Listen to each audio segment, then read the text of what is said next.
মেসির দুর্দান্ত হ্যাটট্রিকে 2026 ফিফা বিশ্বকাপে জয় দিয়ে অভিযান শুরু করেছেন আর্জেন্টিনা। নিজেদের প্রথম ম্যাচে আলজেরিয়াকে 3-0 গোলে হারিয়ে টুর্নামেন্টে শক্ত অবস্থান তৈরি করেছেন বর্তমান চ্যাম্পিয়নরা। বুধবার কানসাসের চিলড্রেন্স মার্সি পার্কে অনুষ্ঠিত ম্যাচে আর্জেন্টিনার 3টি গোলই করেন অধিনায়ক লিওনেল মেসি। বিশ্বকাপের মঞ্চে এটি মেসির ক্যারিয়ারের প্রথম হ্যাটট্রিক।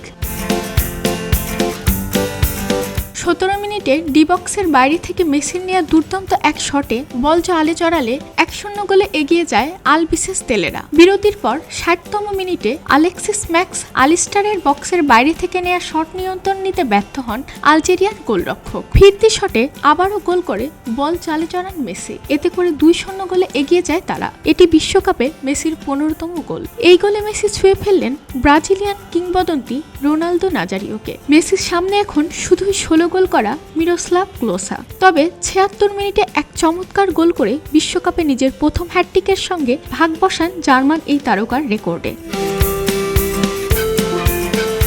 সম্ভাব্য শেষ বিশ্বকাপ খেলতে নামা মেসি প্রথম ম্যাচেই দেখিয়ে দিলেন বয়স বাড়লেও তার জাদু এখনো ফুরিয়ে যায়নি। জোড়া রেকর্ড, প্রথম বিশ্বকাপ হ্যাটট্রিক এবং দাপুটে জয়, সব মিলিয়ে স্মরণীয় এক রাত কাটালেন আর্জেন্টাইন মহাতারকা। খবরের কাগজ, নিখাত, নির্ভীক, নিরপেক্ষ।